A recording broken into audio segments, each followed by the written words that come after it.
Hi everyone, in today's video I'm going to show to you how to set up song pre-save on Tunecore. So the first step is to go to Tunecore and then simply click on add release and then simply click on single,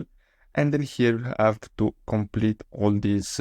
information, and here it says release date. You'll have to simply select a date, so let's say next month, and after that you'll have to simply click on save release and add songs, and then you'll have to simply add your song. And then what you have to do next is simply go to releases here, and then you're gonna have a link to copy of your song.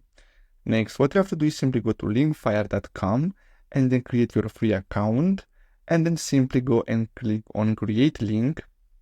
and then here you have to simply select release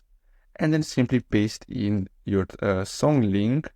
and then simply, as you can see, you can enter the title name, you can add artists, so you can add your name or more artists, then you can add the tags, and if you want you can simply rebrand this link and add your song name if you want, and then simply click on create link, and basically that's all you have to do in order to create a pre-save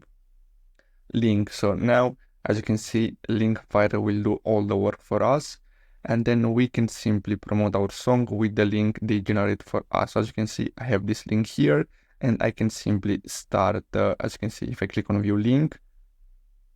as you can see, we can see our song and we can simply play it on all these platforms. So I hope you found this video helpful. Thanks for watching.